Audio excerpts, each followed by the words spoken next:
a bit more about the video you just saw in the PC gaming show? The video presented in the PC gaming show brings you closer to Aiden's story.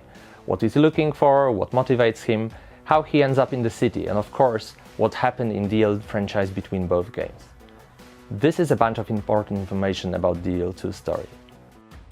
Okay, so we know more about the main storylines from the mentioned video. How does the game look outside the core campaign?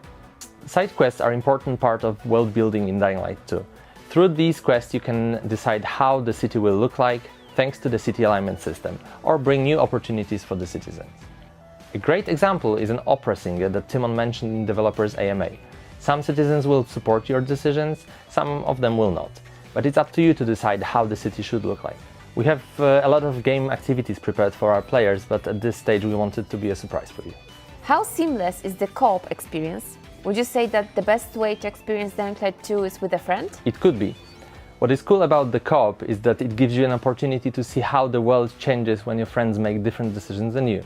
In co-op you can walk in their shoes to experience all those differences. But really there is no just one way to play Dying Light 2. It's up to you guys. How are you improving the story for Dying Light 2?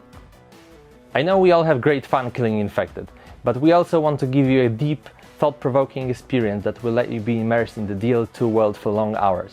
On top of that, thanks to the choices and consequences mechanics, the story will be shaped differently depending on the way you play.